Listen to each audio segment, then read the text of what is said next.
Welcome to Funny, They Don't Look Jewish, where Judaism appears in the panels.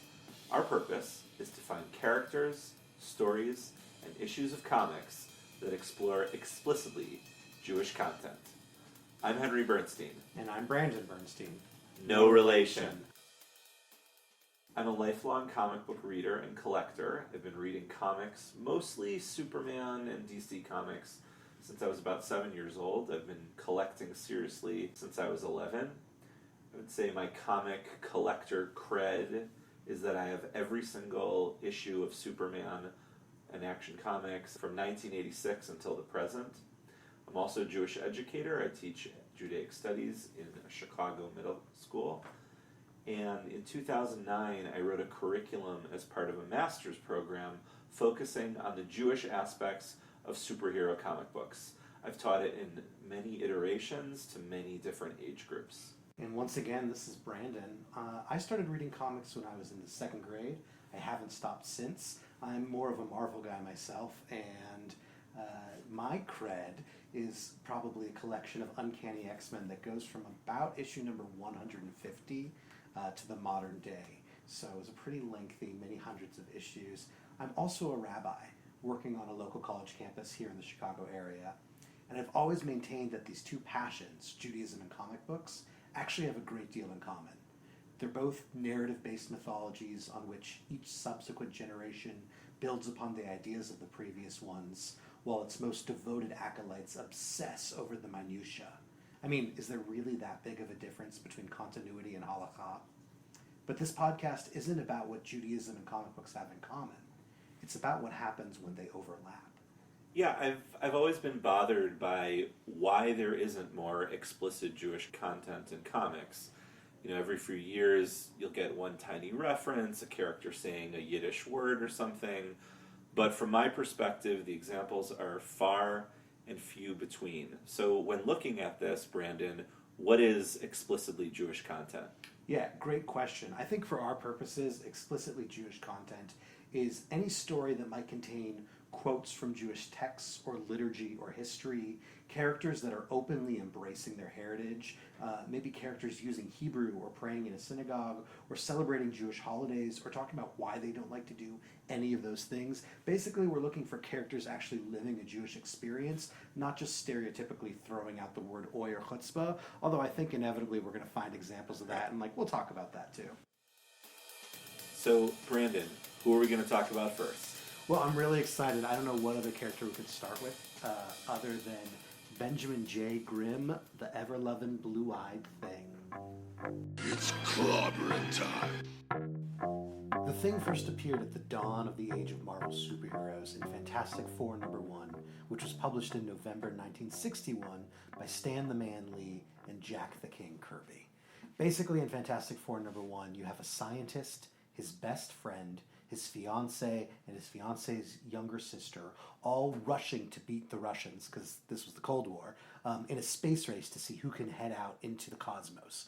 The team breaks into the space shuttle, launches themselves out into space, and get hit by cosmic rays. When they return to Earth, they find that those rays have transformed them completely, giving them incredible powers that they vow to use for the sake of mankind.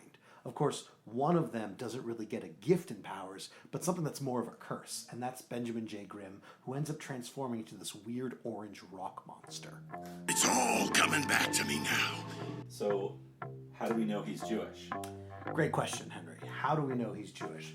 It's actually something that doesn't really get clarified until later, and we're going to look at a handful of issues that really sort of explore things Jewish identity. So today we're really going to be talking in depth about Fantastic Four Volume 3, number 56, The Thing Volume 2, number 8, Fantastic Four Volume 6, number 5, and a handful of smaller stories from larger anthologies, those being the Marvel Holiday Special 1994, the Marvel Holiday Special 2004, and the Marvel Holiday Comic 2011.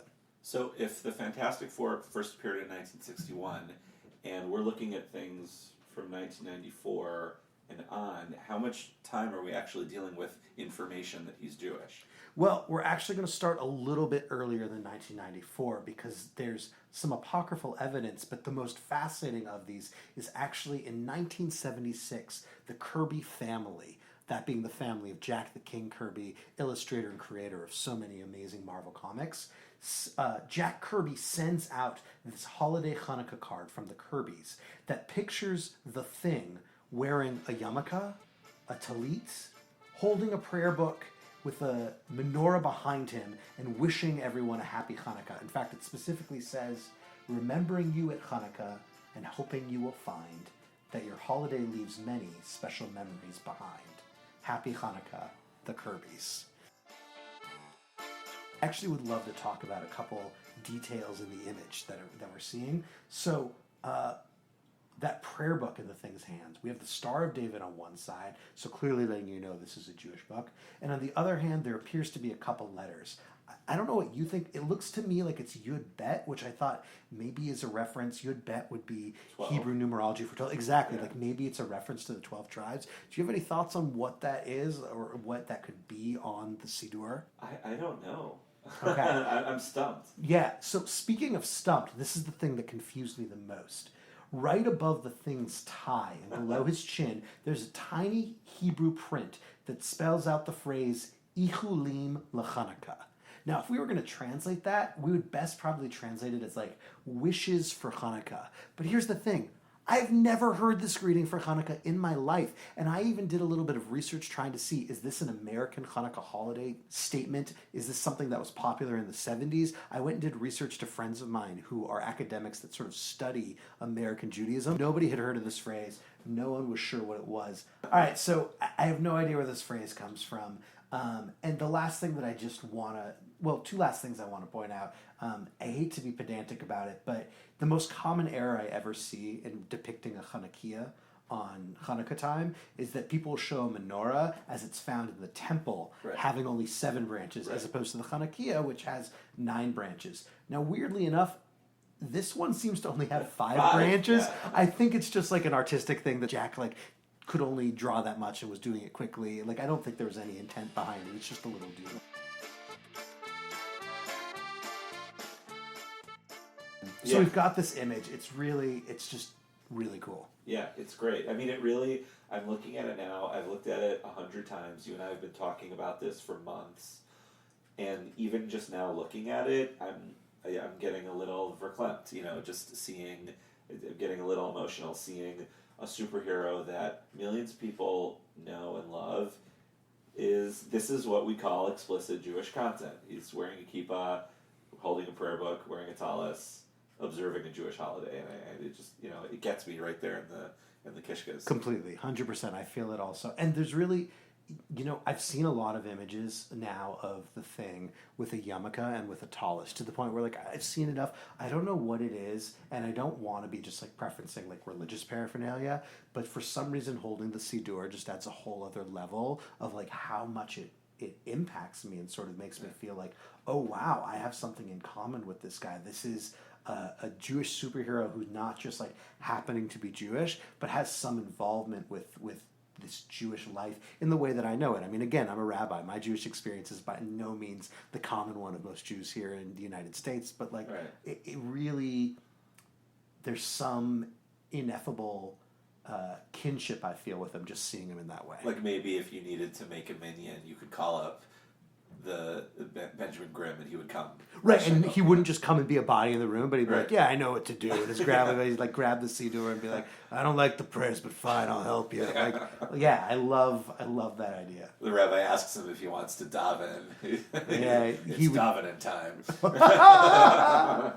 That's all I want to hear. Yeah. That's all I want to hear. After the holiday card, we really don't see much else until you mentioned 1994. Right, and we'll get to that. That's really a sort of side issue. I don't want us to get lost into it yet, because really the canonical confirmation is going to come to us in 2002 in that Fantastic Four issue number 56 of Volume 3, legacy numbering. It's number 485. Before we dive into the issue itself, I don't know, did you want to say anything about just sort of those apocryphal verbal stories leading up to it? Yeah, there's, that people have said, I've heard in various places, that as Jack was drawing the thing, he wasn't just the artist. And of course, there's this long-standing debate in the comics world how much Jack really developed the characters, and it wasn't just Stan Lee. And of course, there was a horrible falling out, and that's a story for another time. But I heard this interview on the Imaginary Worlds podcast. And it says, according to Kirby himself, the way the thing talks and acts, you'll find that the thing is really Jack Kirby. He has my manners, he has my manner of speech, and he thinks the way I do. He's excitable, very active among people, and he can muscle his way through a crowd. I'm that sort of person. So, obviously, if you're writing a character that embodies your upbringing, your personality, and if you're Jewish, and you grew up on the Lower East Side of New York, poor, it must be that character that you're writing about is Jewish. It has to be. Right, or at least is invested with that Jewishness, right? I found it interesting that in some ways Nick Fury was part of who Jack Kirby was. Right. But Nick Fury, the way he's talking at least, doesn't sound like Jack kept pouring his heart and soul into the character in a certain way, right? For whatever reason, the thing became the focus. Because, otherwise by that argument, we could say that anybody Jack Kirby created, because they're all, in some ways, reflections that the whole Marvel Universe is Jewish. And I don't think we're saying that.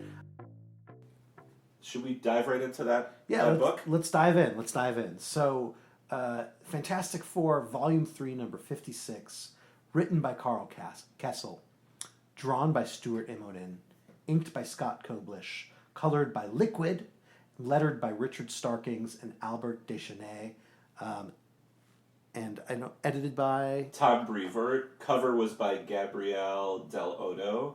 And there's a special thanks to Greg and Jen Rucka, Steve Leiber, and Eve Celsi. From my research, it looks like Steve Leiber is not related to Stan Lee or his brother Larry Leiber, who was the co-creator of Iron Man. Just a coincidence. Great.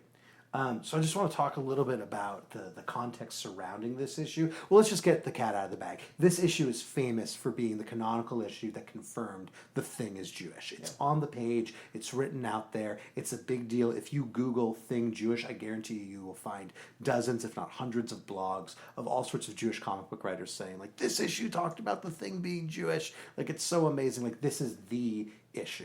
So I just wanted to talk about a little bit of what's surrounding it. First of all, I just Karl Kesel, what a mensch.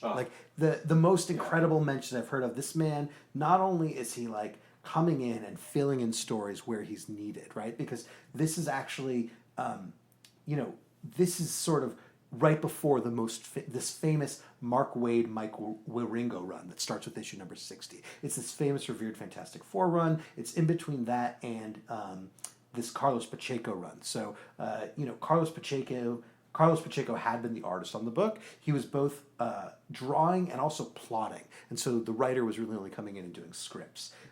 So they started bringing in writers to really help Carlos Pacheco out with dialogue.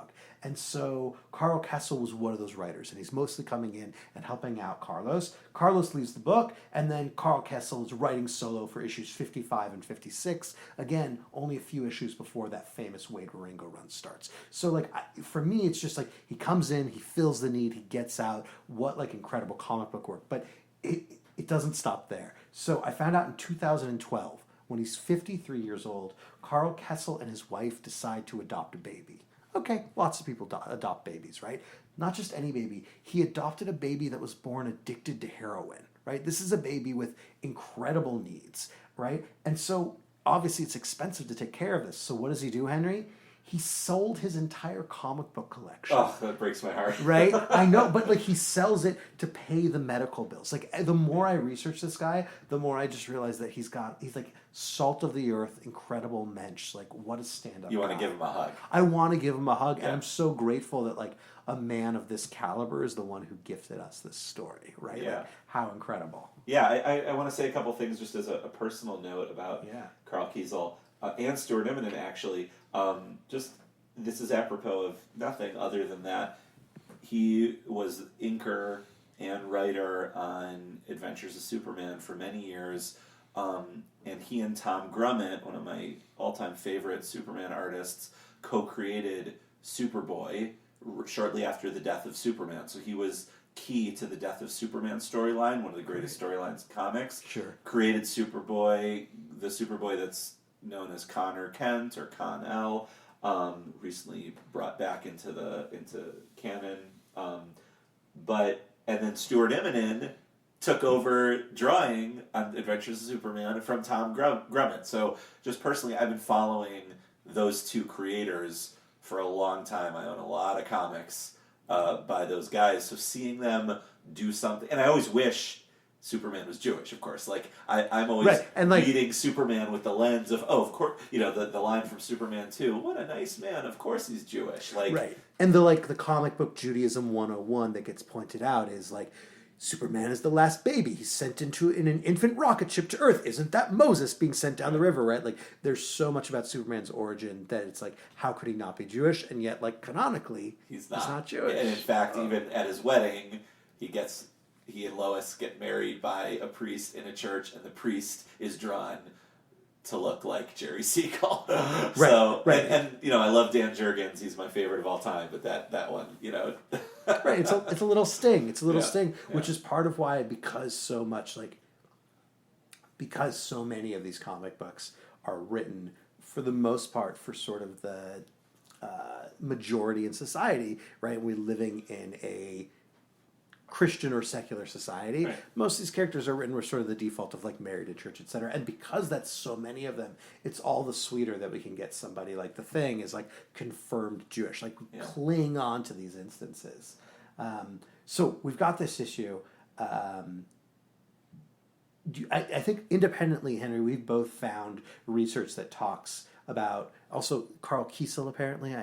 Apologies that I called him Kesel. So Karl Kesel has had numerous interviews talking about this story because like it's probably going to be one of the most famous stories of his career. Like he's going to get remembered in so many ways as the writer who made the Thing Jewish, right? That's going to be probably, I don't know, I haven't read everything he's done. It's probably going to be one of the most significant contributions he made to comic books.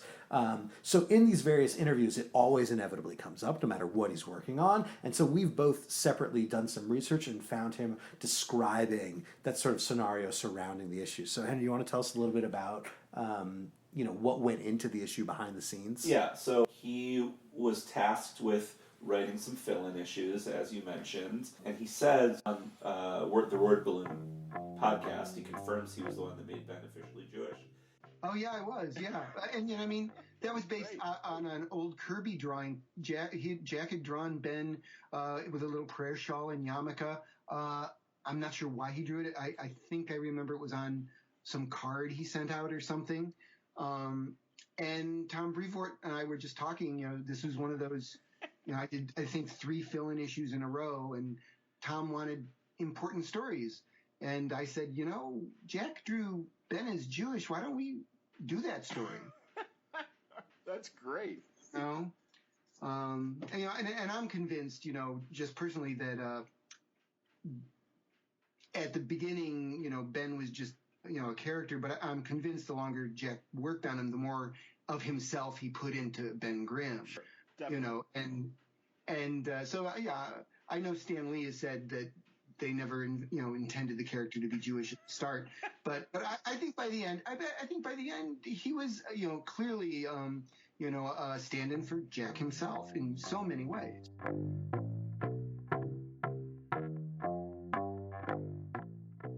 Should we go through the issues? Yeah, let's talk about it. So we open up with a guy telling his friend that he's lost after a day wandering New York City. And he makes a comment, this part of town, some things ain't so nice. They're downtown, and specifically this is the Lower East Side, which immediately is sort of evocative of this Jewish experience. Specifically, they're at the corner of Yancy Street and an unnamed street, and this is on the title page with the credits. Right. And Yancy, I think, is classically where Ben Grimm is supposedly from. Right, he grows up on Yancy Street. There's this whole group of hoodlums called the Yancy Street Gang. In the modern comics, they're constantly giving Ben a hard time. They're constantly making fun of him and throwing fruit at him and things like that. And there's this implication that he grew up running with the tough boys of the Yancy Street Gang. And it seems like Yancy Street is a stand-in for Delancey Street. Definitely, yeah. If you know your New York City geography, you know it's probably Delancey Street. All right, so this guy's wandering through New York. He runs into Ben Grimm, who's, Ben's the one who told him, this part of town, some things ain't so nice. And we basically have Ben slowly making his way through Yancy Street. And I noticed, right, like basically the top of each page is Ben slowly walking through this decrepit, broken down part of the city. And in the middle of the pages, we have these flashback issues as Ben remembers his childhood growing up here. Now, I noticed that those borders, like I said, they're really dark. And the flashback issues, they're so light and so bright and vivid. And I was wondering if it was some sort of commentary on sort of the way memory gives us these halcyon days, this like better remembered compared with crummy modernity. Everything's so run down now. But back then, things were so great. And it made me think already, like knowing where the story goes, it made me think of sort of those, proud stories of the Jewish experience on the Lower East Side, that things were tough, but we remember how wonderful things were, right? Like there's this American Jewish experience where even though a lot of us who are American Jews didn't have this experience, the sort of like mother story of what it is to be a Jew who immigrates to America is you come in through Ellis Island, you come in through New York, and you wind up on the Lower East Side of New York. It's romanticized. Right, it's romanticized in this way, right? And we don't all have that story, but that has somehow become the romanticized Jewish story, and Ben's like falling fully within it right now. Yeah, it's interesting what you said about the lighting and everything. The flashbacks, there's definitely like sort of a brownish tone to it, almost sepia, and to try to like, I guess, make it seem sort of old, right? But it's not that it's not necessarily in contrast to a lighter modern time. And in modern times, it looks run down all the way through, basically. Well, I actually thought there was a flip midway through. Like the first 6 pages, the flashbacks really did seem brighter to me. And that also corresponds with some of Ben's happier memories. After his brother dies, which, spoiler alert, Ben's brother dies, after that happens, right, that's when I noticed things started to get a little darker. Maybe I'm reading into it too much, but like that's how it seemed to me. All right, so tell us about this first flashback. Great, so basically, we have this guy named Mr. Scheckerberg keeping Ben in line. He's sort of dragging Ben along and threatening to take him to Mom because of something he did at the store, right? So we get Mr. Scheckerberg, super Jewish-sounding name. Not actually a Jewish name, but like that Berg ending clearly has it. There's something about the Scheck. Like, it clearly, Mr. Jewish stereotype, essentially, is the name, but like, it comes across. There's something about Mr. Scheckerberg. He owns a pawn shop, right? And so there's definitely like, there was a moment where I was a little concerned of like, oh, are we hovering in the territory of some like anti-Semitic stereotypes of Jews and money? But like, to his credit, Mr. Scheckerberg seems more concerned with morality than with money. Right. And who does he look like to you? Oh, he 100% looks like Jack Kirby. Yeah, we did. We have an image of a side by side of the two of them, and they look exactly alike. Yeah, fully parallel. It's incredible. Right, so basically, like, Jack Kirby himself has been reintroduced as this, like, the moral compass. Cantankerous Jewish old man who's a moral compass, right? Like, the Thing doesn't get Jiminy Cricket, he gets Mr. Scheckerberg. Ben's older brother, Danny, sort of offers to pay off Mr. Scheckerberg to not go and tell Mom and not bother them. And basically, Ben has to agree to help out Mr. Scheckerberg with his store. Because Ben threw a stone through his window. Right, Ben threw a stone through his window. But Danny starts telling Ben how Ben needs to fight for what is his. Ben needs to make a stand because Yancy Street is their street and they need to be able to take what they want. And Ben's sort of more of a dreamer. He points out the stars. And obviously this is an allusion to the idea that like one day the Fantastic Four are going to go into space. Yeah. I also wondered if maybe there's anything to like, when I hear stars in a Jewish context, I just think of Abraham and the covenant with God and God saying, I'm going to make your offspring as plentiful as the stars. Yeah. So there might be some Jewish weight to it. I don't know, but it's like a nice fun echo that's going on. So we get to page 6, and there's basically an officer talking to Ben Grimm and Ben's mother, and the officer is alluding to the fact that his brother Danny just died. And it's very clear that Ben Grimm has lost his faith, right? And there's actually some quote that I wanted to read. The officer says, I'm sure Danny was a good kid, and I'm sure God took him to a better place. And Ben's response is, but God left us here, didn't he? Heartbreaking, right? Like utterly heartbreaking and so real in terms of the platitudes people give you at those moments of death, like that sort of thing. And I just, reading the story, I couldn't help but see that for Ben, for the Thing, this is the moment where he loses his faith.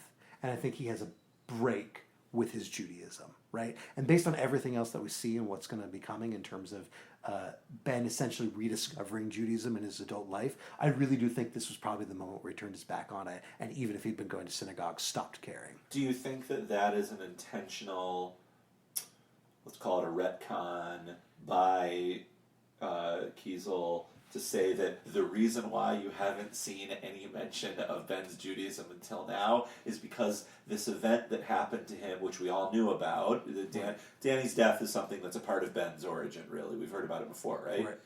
You know what? The truth is, like, Fantastic Four is not my top priority, or like my top property, so I don't actually know, but like, I would imagine it feels familiar, yeah. Anyway, so it's like a way of saying the reason why you haven't heard about him being Jewish until right now is because when he was a kid, he said goodbye to Judaism. Right. I 100% think that was intentional. And like, it at minimum, it's convenient, but I really do think that this was well thought out, that like, why else would he be so separated from this stuff? Why else, right? And like, even if it's not intended, looking at all the other stories, it cleans up so much of the confusion when there's some earlier issues where it's like, really feels like Ben's not Jewish. Like, it totally covers it up just the way you were saying. Right. So fast forward. Fast forward, Ben is now trying out for that very same Yancy Street gang that he was trying to avoid before and he avoids in the future. Mr. Scheckerberg's yelling at him, "You're no better than your brother. May he rest in peace." Which, that was a line that I was like, how Jewish is that? The concept of like,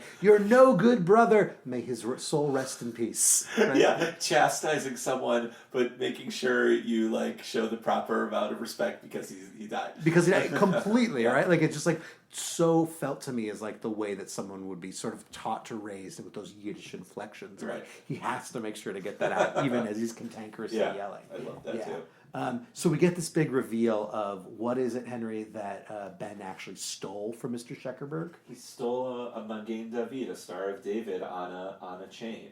Right. And the other Yancy Street gang members make sure to mention that this is the one thing not for sale in that pawn shop where everything's for sale, which is a rude comment, but also I think like there's an implication that this Star of David, which clearly is representative of his Jewish identity, right? That his identity and his pride in his identity cannot be bought. All these other things can be bought. This guy that you might think is only about money, he actually has this pride, and there are some things that are beyond money. And I love the fact that it's like, yes, his pride and his Jewish heritage cannot be bought. That's like a strong Jewish model to me. Absolutely. And I actually have a question about this part.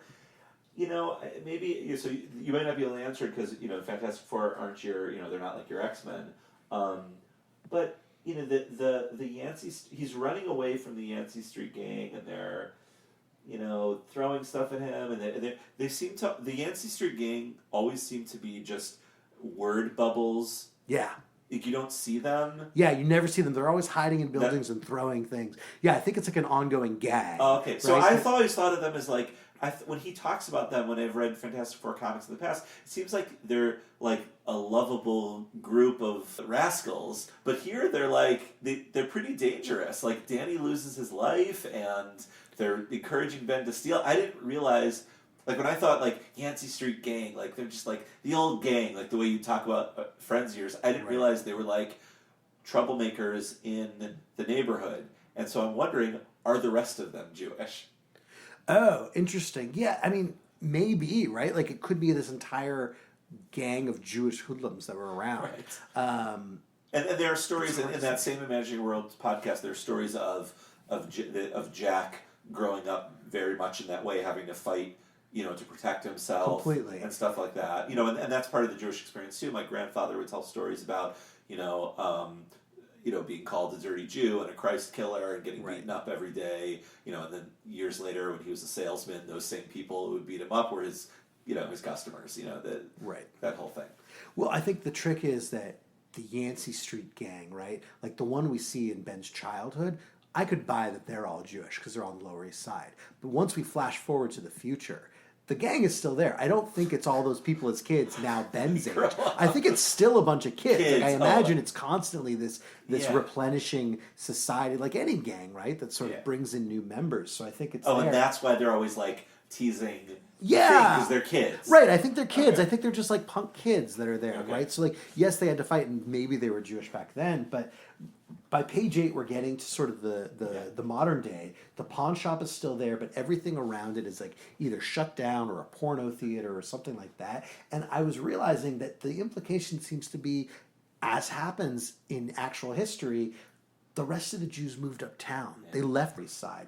They moved to sort of the West Side, the Upper West Side, or they move up, and they sort of move up economically, and they're doing better, and they leave behind them those days of having to fight and be street tough, and they start moving on to sort of the American economic success story. Right. And I was actually wondering as I was reading this, like, Henry, I think this probably hits a particular resonance for you, because while you didn't grow up in New York, you did grow up here in Chicago, and I know your family is particularly proud of, like, here in Chicago, similarly, the south side of Chicago used to be full of all of these Jews. They all moved to the north side, to the affluent white neighborhoods, and very few Jews stay behind in the south. But your family, I believe, did, yeah? Right, correct, yeah.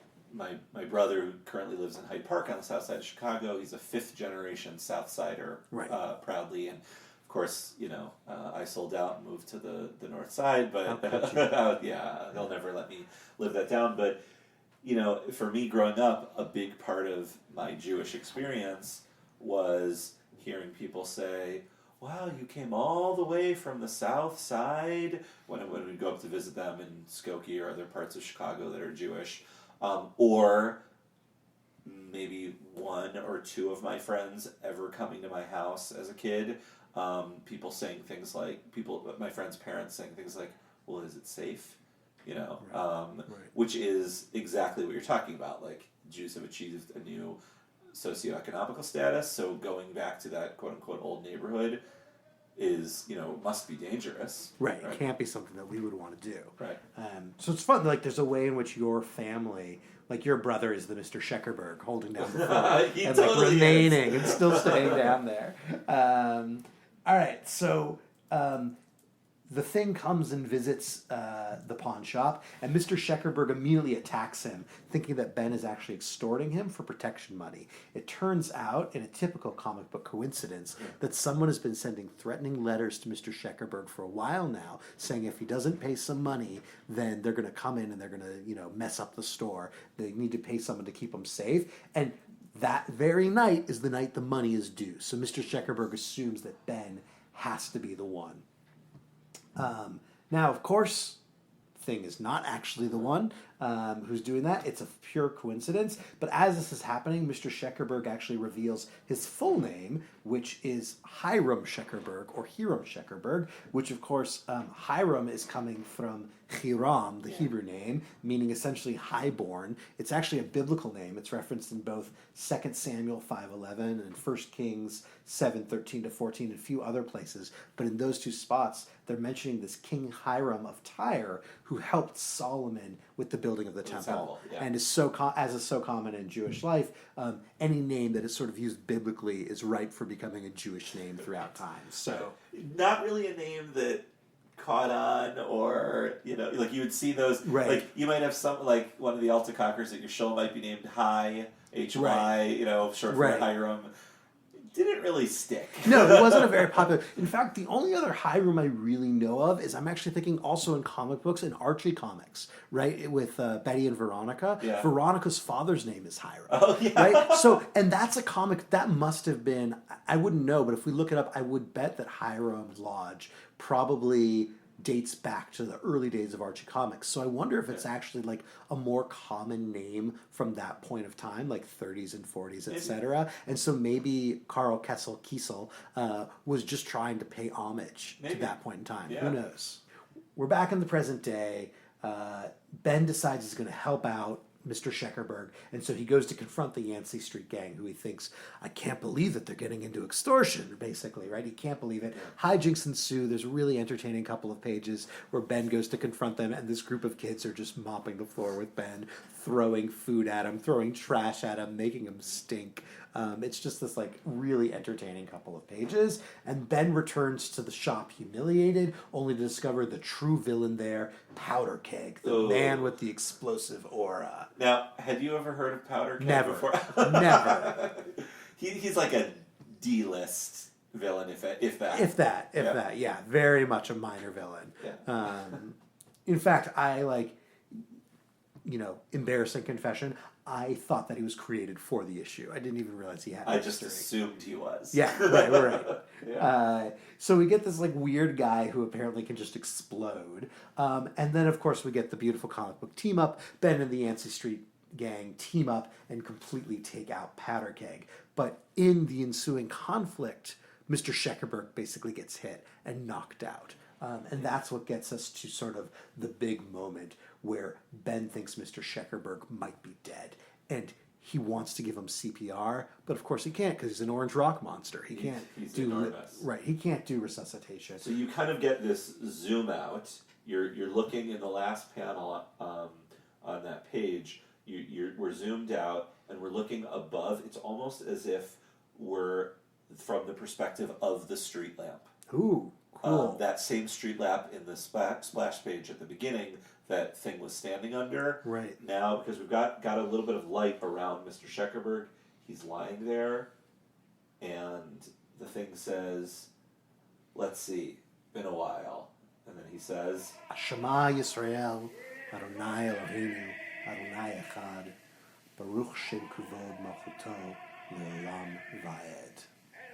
and he even put in a little like in between Shema and the second line, like he's really trying to remember it. Right. And he does. He gets it, right? And it like brings to mind all these stories, like the Shema prayer, right? It's taught to Jewish kids, and it tends to be one of the like, if they only know one thing, the Shema tends to be it. There are all these stories that you hear about these kids who like in the Holocaust, right? Their parents, to keep them safe, sent them to Christian homes or a church or something, and they're raised as Christian, and like years later people are going through trying to see if there's any Jewish survivors in these areas, like after the war and after 1945, and like people will walk into areas and they'll just start saying the Shema, and all of a sudden there'll be kids that are able to finish it, and they realize like, no, this kid's actually Jewish, and they were just like sent here to escape the Holocaust. Like it's very clearly this like crucial prayer. But the other reason it's super important, of course, is that it's actually part of the prayer that you're supposed to say before you die, right?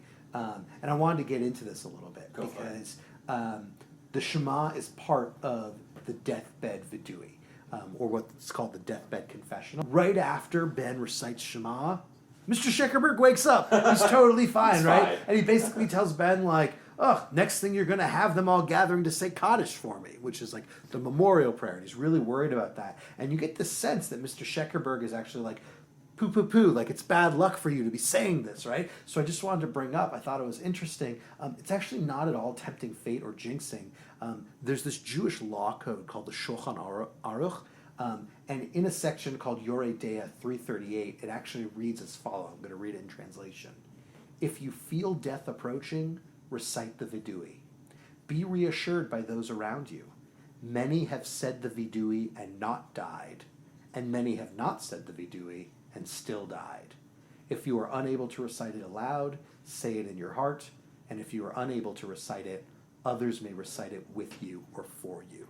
So I don't know if Karl Kesel knew this when he was writing it, but like what Ben was doing was completely the Jewish thing to do in the moment. And Mr. Scheckerberg had no reason to worry that it was sort of like tempting fate, because like literally Jewish tradition says you should say it just in case, right? So I just thought that was like really interesting, that like I could see Mr. Scheckerberg being really worried about it. Why else would he be like, oh, don't make them say Kaddish over me? But actually, like, it was the exact right thing to do. That's beautiful. And of course, and just as a moment, I had a little note on here. Again, I've read this comic now 50 times since we started talking about it and discovered it.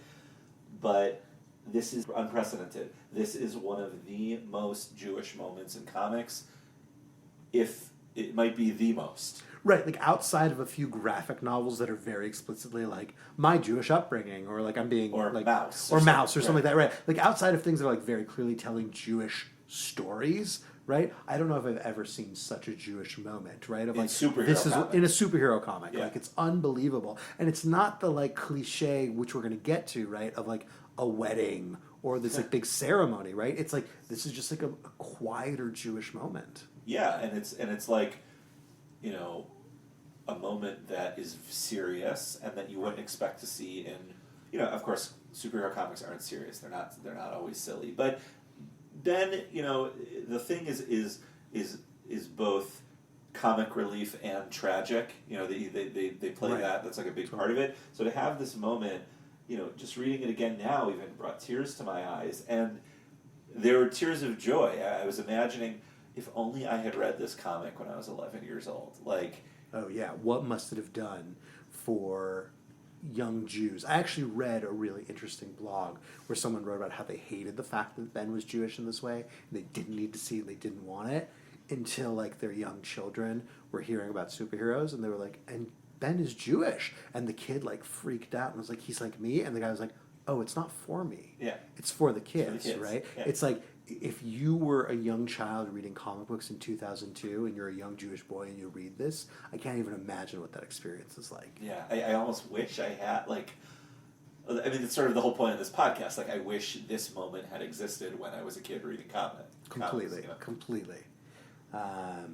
Speaking of, though, that, like, tragedy comedy, as we said, it's kind of a comic beat when Mr. Scheckerberg wakes up, he's fine, and then we get this really beautiful heart-to-heart where Mr. Scheckerberg is impressed that Ben knew the Shema and could say anything. And hasn't forgotten everything he learned in right. Temple. Yeah, exactly, which is like that typical sort of like I'm going to guilt you into things. Yeah. But he also is basically like, I thought you were maybe ashamed of being Jewish. You never say anything about it, right? And like for me, that like harkens back to Scheckerberg's sort of Magen David. Like if you're Jewish, you wear the symbols of it proudly. Seems to be his perspective, and he brings it up. And I thought Ben's response was also like great.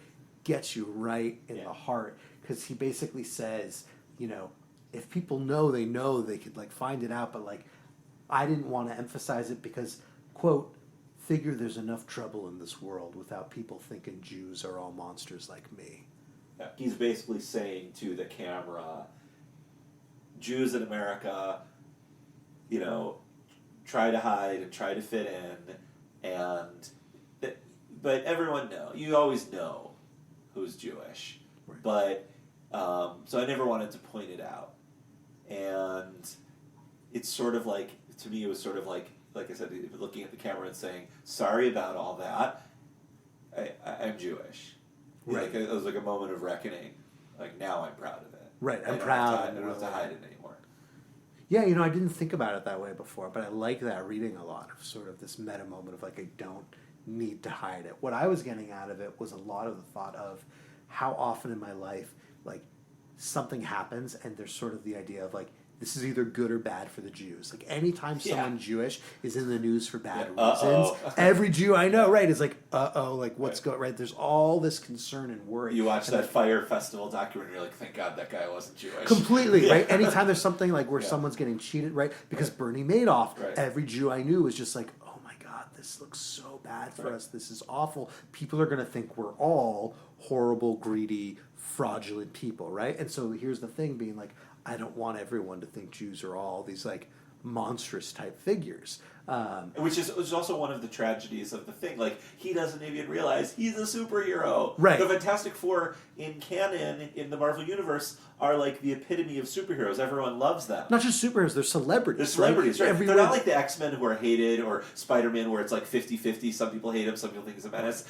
Everyone loves the Fantastic Everyone Four. absolutely adores them and goes crazy for them. They Yeah. want their autographs. They want to spend time with them. Yeah. Right? He's part of the most beloved group of all of superhero comics outside, right? In Marvel, definitely. Marvel, Maybe yeah. Superman's like more Right. beloved in DC, but like the most beloved team, and he can't get past the way that he looks. He can't get past this thing that makes him different, right? Which like also speaks to me of certain Jewish anxieties, right? That idea of like no matter how comfortable, the number of people I know where it's like no matter how comfortable they are in a place, there's always this concern of like we see Jewish history and like the other boot's gonna fall and all this could crumble, right? Like Ben is caught up in that anxiety.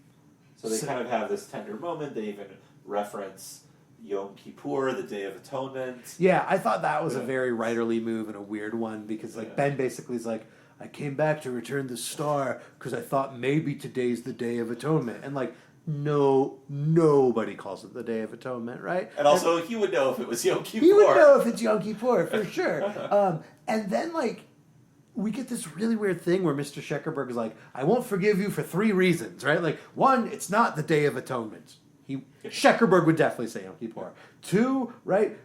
You don't get forgiven on Yom Kippur. You get forgiven on the Jubilee year, the Yovel, which I've never heard this idea. I don't know where it's coming from. Well, I think it's that all debts are forgiven. Right, but like somehow they got mistaken as like all personal affronts. Yeah, that was super weird yeah. to me. Also, what's more obscure than the Jewish Jubilee year, the Yovel year? in Right, the like Bible? completely unknown. It's basically this idea that like after 7 sets of 7 years, so after 49 years or in the 50th year, all debts are forgiven, all land returns to its original owners. It's kind of this utopian vision that's impossible to put out. Right.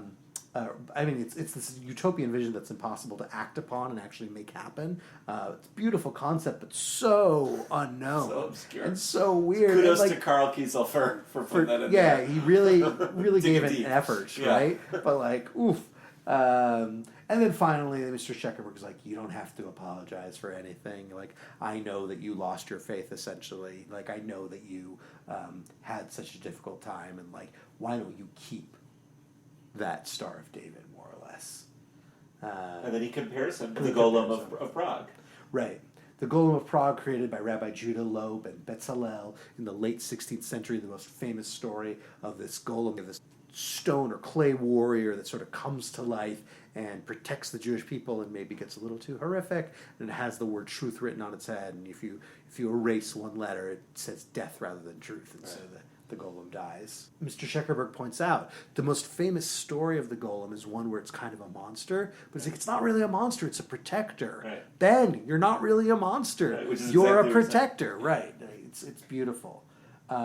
And then Ben, of course, says like, all right, fine, but I'm not going back to synagogue, right? I'm gonna go, which like every joke I've heard constantly is the idea of like, yeah, people don't want to go back to synagogue, or like, you know, that That's joke the of, shul I don't go to. right, that's the Yeah. shul I don't go to, or like, you know, the rule of I think there's like a church that has this rat infestation, and they call him like exterminator after exterminator, and nobody's able to get rid of them. And the rabbi hears about it. The rabbi's like, "Oh, I can get rid of those mice for you, no problem." The rabbi goes in, and like all the mice disappear. There's no trace for them, right? And they're like, "What did you possibly do?" And the rabbi's like, "I gave him a bar mitzvah. We never saw him again." Right? And it's like that whole idea of like, yeah, like I'm never going back to synagogue. And then of course we get to like the final page and like the end joke of the issue, which you want to take us through that? I'd love to.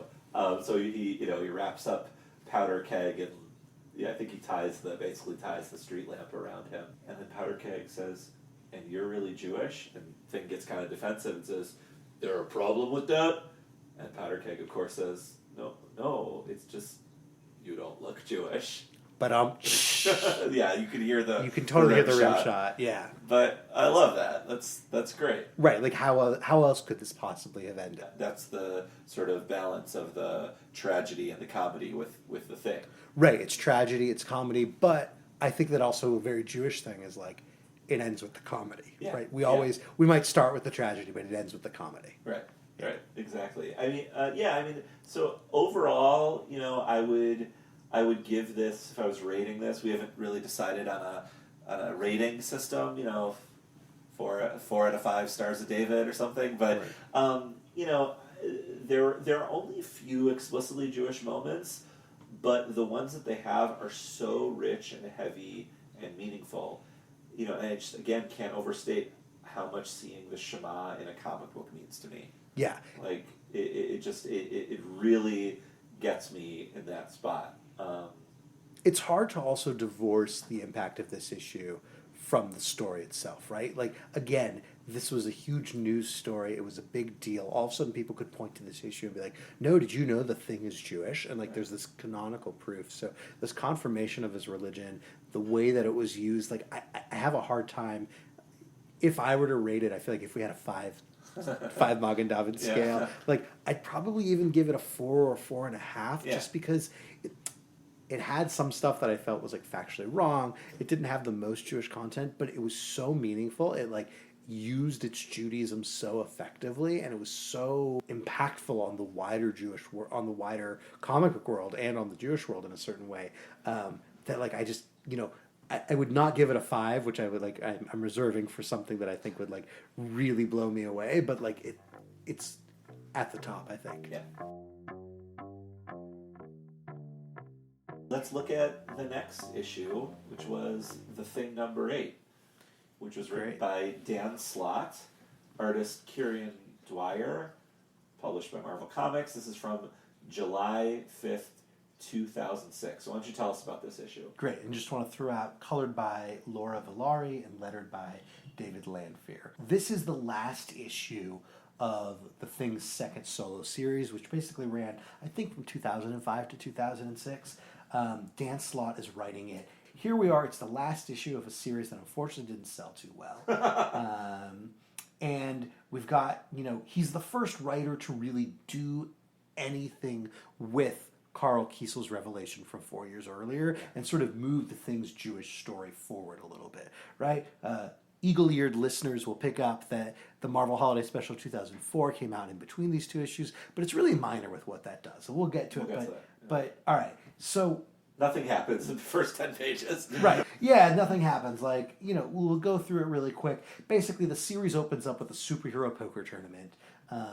The Great Lake Avengers, who are having this really funny bit about constantly renaming themselves, show up. This is like a group of like C or D list superheroes, but the most notable part of the Great Lake Avengers is they have Squirrel Girl, who has exploded in popularity since and become really big. But basically, Thing lets them stay because Squirrel Girl's cool. Like, they weren't invited to the tournament, but he lets them stay. I also had a brief moment of like, there's Thing practicing a little bit of Hachnasat Orchim, welcoming guests, like what a man. She's like, I want to let people stay, no problem. It's not until page 14 of this comic that we learn why the superhero poker tournament's going on. Well, technically page 15, but anyway, we get a flashback, and Ben's with Mr. Scheckerberg again, and Mr. Scheckerberg introduces Ben to a new character, Rabbi Lowenthal. Of course.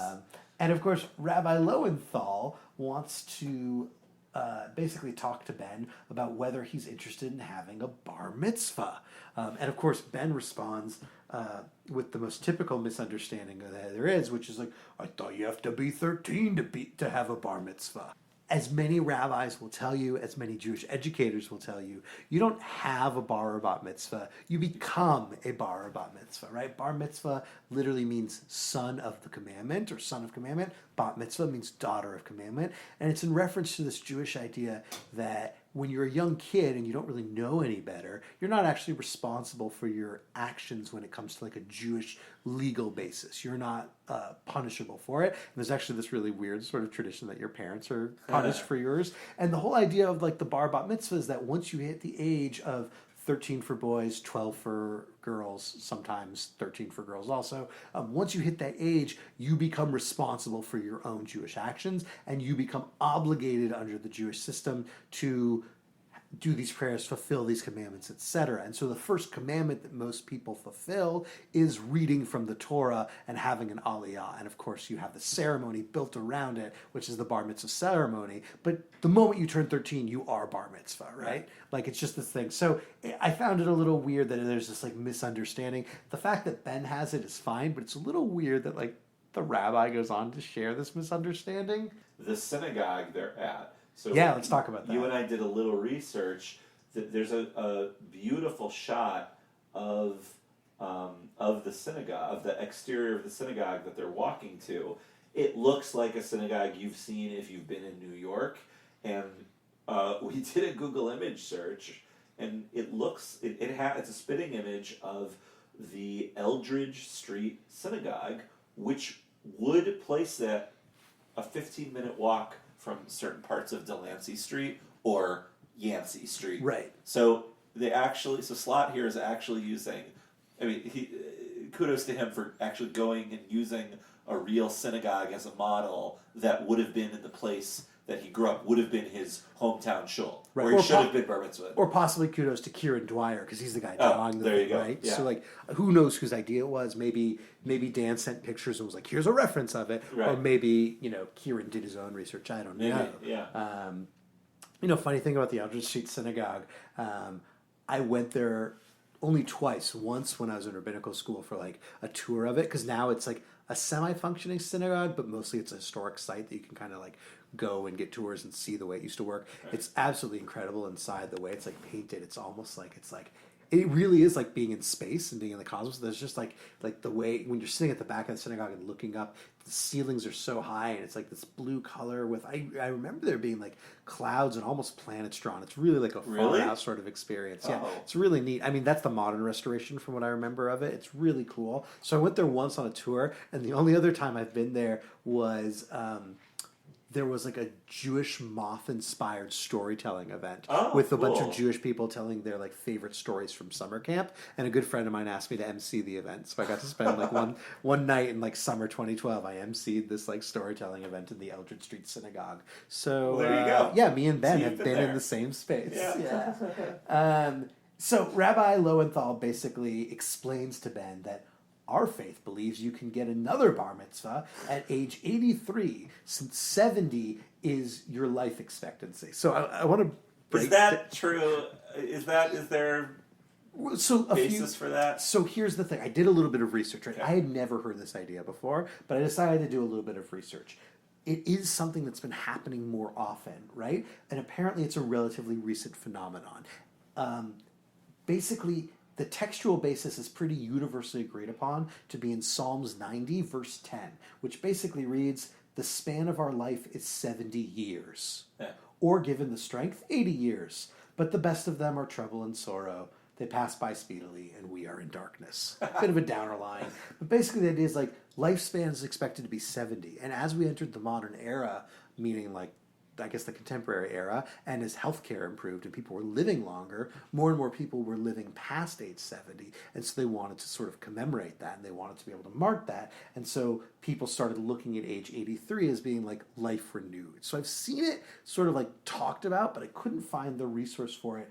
There was one Aish HaTorah article I found that didn't connect it to the Psalms text, but actually to a statement in Pirkei Avot 5:21 by a rabbi named Yehuda ben Tema, who basically says that age 70 is seva, when you have a white head of hair, but it's also a homophone of like satiated or satisfied. Hence, there's this occasional translation of like a ripe old age, I guess. Like, whatever, that's not as important. So apparently it's this thing. I don't think it's like agreed upon by rabbis, but it is this scenario. I did some research. Everyone tends to agree that it's no earlier than 20th century. I actually found the earliest example I could find was the tail end of the 20th century in December 1999, when actor Kirk Douglas had a second bar mitzvah at the age of 83. Yeah. So as far as I could tell from like Googling, right, that was the first public example I saw of this idea of 83 is a second bar mitzvah. So there's precedent. There is precedence, right? And I imagine, right, like for Dan Slott, he probably saw that and remembered that and was like, oh yeah, sure, we could go and have that. So of course, Rabbi Lowenthal and Mr. Scheckerberg remind Ben that it's been 13 years since he's been the thing, which also kind of cool that it like marks in canon that at that point in time, from 1961 to 2006 in real time, it's only 13 years in Marvel time, which like I wouldn't be surprised if later they're like, no, it's only been 10 years, right? Like, but this idea that he's been thing for 13 years and therefore it's his second life. And then we get this line, Rabbi Lowenthal ran it by some rabbinical scholars who okayed it, which like is so ridiculous. Doesn't work like that. It doesn't work that way. And any rabbinical scholars will know that you don't need special permission to do it. You don't have a bar mitzvah. You are like everything we talked about earlier made this part like I couldn't take it seriously. It was so cringeworthy and so misunderstood. Like it's just an aliyah. But then we get this like montage of Ben studying Hebrew, practicing for his Torah and Haftarah portion. It's it's really sweet and really cute. And then who's on the invitation? Right, his Aunt Petunia, sweet Aunt Petunia, and I think Uncle Jake is written. Yeah. So page 17 and 18 is incredible because we get this double page spread of this large synagogue on the inside. We've got clergy sitting on the bima, which to me felt very reform, possibly conservative, right? Yeah. But like that idea of like clergy sitting on the bima. The thing is wearing his yarmulke and his tallis, which like it's so awesome to see visually in the comic as opposed to just on a cover, right? To like see that happening is amazing. And then that's when we hit another moment of like, oh, what is going on? Because the thing gives his speech about his Torah portion from the book of Job. Which is not a thing. Right, it's not at all a thing. No, the Torah portion only ever comes from the books of the Torah, which Job's part of the Hebrew Bible, not part of the Torah. When do we read Book of Job, if ever? I don't think there's any ritual time, a liturgical time to read the book of Job, right? From what I understand, only you're supposed to learn it on the 9th of Av. It's like because there's a joy you get from learning Torah. Great. You're not supposed to have joy on the 9th of Av. Right, the only Torah you could really study is like Lamentations, right? Or a book Job. like Job. Right, there is no time when we ritually read from the book of Job. It's not a Haftorah. It's not a special reading on a holiday. I think like we've heard some interviews with Dan Slott where he describes himself as being raised like pretty observant Jewishly. I don't know if that's a self-assessment or if he means he was raised Orthodox, but like it feels like a really weird thing where I imagine he's just taking artistic license and being like, I want to write a story and I'd rather talk about Job here because there's just no time that you would read it and it feels like a really weird thing to get wrong. Real quick, Brandon, who is Job? Oh yeah, we should probably talk about that. So Job is basically this guy who's sort of righteous and perfect in every way, and God's sort of like, man, check out how awesome Job is today. His life is great, and he loves me. And basically Satan, who in Judaism isn't like the opponent of God, but it's just like a mischievous angel, more or less, walks by and God's like, hey, Satan, you checked out how awesome Job is? And Satan's like, he only loves you because his life is going awesome. If his life were crap, Job would curse you. And God's like, want to bet? And Satan says, yeah, I do. And basically there's a bet. And Satan ruins Job's life, kills all his children, like makes his crops die, all this horrible stuff. And then there's basically a round 2 where God's like, all right, now you have permission to hurt Job, just don't kill him. So he like inflicts Job with like causing him to lose his hair, all this horrible stuff. And Job basically like sits down in the dumps and he won't curse God, but he's just like sitting on the ground in mourning, essentially, sitting in a sackcloth, and his 3 good friends come and they sit down with him, and it's the last good thing they do in the book of Job, because the rest of the book is just a series of highly poetic debates between Job and his 3 friends over why would this possibly have happened. And all the friends are like, God wouldn't do this unless you did something wrong, or your children did something wrong. Clearly you did something wrong, and Job's insistent, like, I did nothing wrong. I don't deserve this. It's the epitome of a story of like, why do bad things happen to good people? Which is kind of, Ben Grimm. It's very Ben Grimm. And his 3 friends, the rest of the Fantastic Four, whatever. It's a little heavy-handed that he's reading about Job, but like you said, I can see why Dan Slott wants to taking our little artistic license. But it's okay, because he's still standing up there visually. There's an open Torah scroll with Marvel superheroes sitting in the pews. You got Alicia, his girlfriend, sitting next to Mr. Scheckenberg, who's sitting next to Captain Marvel, who's sitting next to, Wonder Man or something. Captain America's there. Spidey is swinging into the synagogue. Of course, the Fantastic Four and She-Hulk are in the front row. I guess they got good seats. So they showed up early. Yeah, they showed up early, right. So and then it just kind of cuts right to the poker game. Right, and we find out that one of the members of the Great Lake Avengers wins all the poker games, and there's like this funny beat, and really the issue just sort of rushes towards the conclusion, which is that Alicia Masters offers sexy time with Thing, and Thing very quickly kicks everybody out of the building, out of the hallway, refuses to do anything. And there's this meta joke at the end where like Ben's closed the door, he's gone off to do whatever with Alicia Masters, and you see the heroes sort of outside being like, wait, really? And Spider-Man goes, is that it? And the narration just says, yup, that's it, which is clearly a comment on the fact that the series had to end so early. Right.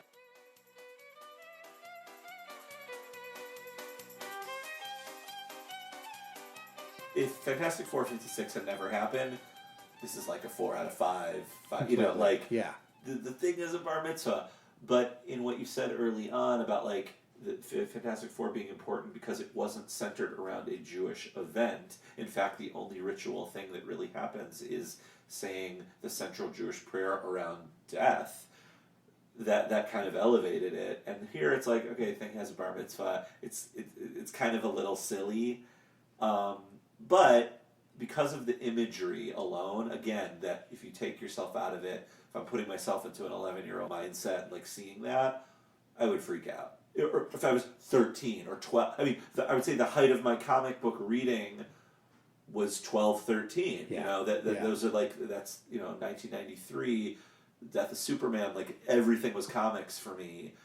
If I had seen a superhero getting a bar mitzvah, I mean, that would have been my whole bar mitzvah. Like, right, like my theme is superheroes. My theme is Fantastic Four right now. Like, yeah, obviously. obviously. Yeah. So that I would, so I would say like a 3.5 or a 4 out of 5. Okay. Yeah, I think just because of that. Yeah. But it's mostly pretty silly. The inaccuracies in it are pretty annoying if you're a knowledgeable Jew, and it's mostly nonsense at the beginning and nonsense at the end, which is kind of like the experience of a lot of the whole bar mitzvah. I mean, I teach middle school. It's like, it's like studying for it. Most kids hate studying for the bar mitzvah. I enjoyed it. But you have the bar mitzvah and then get to the party, which is silliness. Right.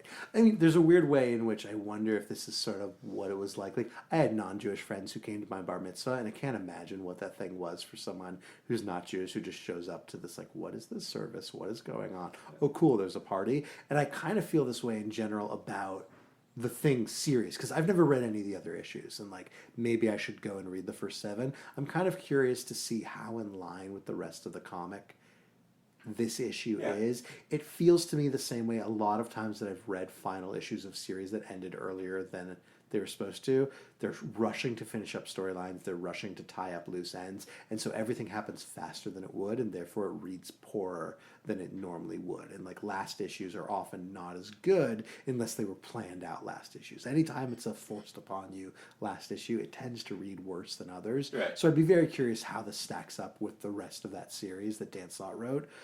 You're being a little more generous than I am. I think that, like, I agree, like, the visual is amazing. The fact he had a bar mitzvah is incredible. Rabbi Lowenthal's a pretty two-dimensional, maybe even one-dimensional character. Mr. Scheckerberg is brought back, but doesn't really do anything that new or exciting. I would give it probably a 3, right? Yeah. Like, I'm thinking it's better than a lot of things. It's definitely like visibly identifiable Jewish content that's pretty exciting. But between the inaccuracies and the fact that, well, it moves Ben's Jewish journey forward, it doesn't really bring believability to any of the surrounding Jewish characters. Like, I would just cap it at a 3.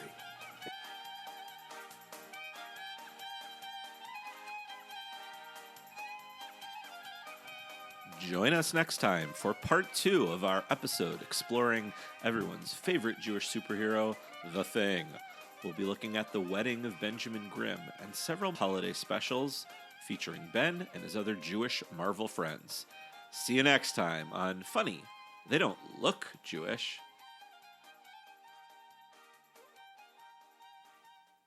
You can follow us on Twitter at Jewish Comics Pod, on Facebook at facebook.com/Jewish Comics Pod, or you can email us at jewishcomicspodcast@gmail.com.